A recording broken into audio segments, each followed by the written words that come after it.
মাননীয় স্পিকার, আমি আমাদের ৭১ ধারায় যে বলেছিলাম যে আমরা দেখতে পাচ্ছি যে শরীফ ওসমান বিন হাদির যে মামলা, এই মামলার অধিকতর তদন্ত করা বলে বারবার এটার প্রতিবেদন দেওয়ার তারিখ পিছানো হয়েছে। মাননীয় স্পিকার, এটা এই পর্যন্ত 11 বার এটার তারিখ চাওয়া হয়েছে।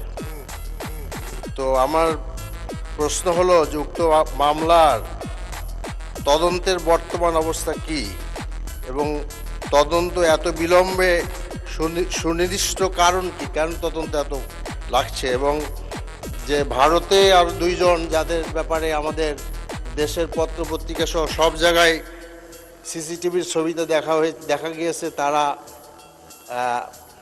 গুলি করেছেন স্পষ্ট, তাদের আনার ব্যাপারে সুনির্দিষ্ট কি পদক্ষেপ সরকার গ্রহণ করেছেন, আশা করি এই মহান সংসদে এটা আমাদের সকলকে জানাবেন। মাননীয় স্পিকার, আপনাকে অনেক ধন্যবাদ।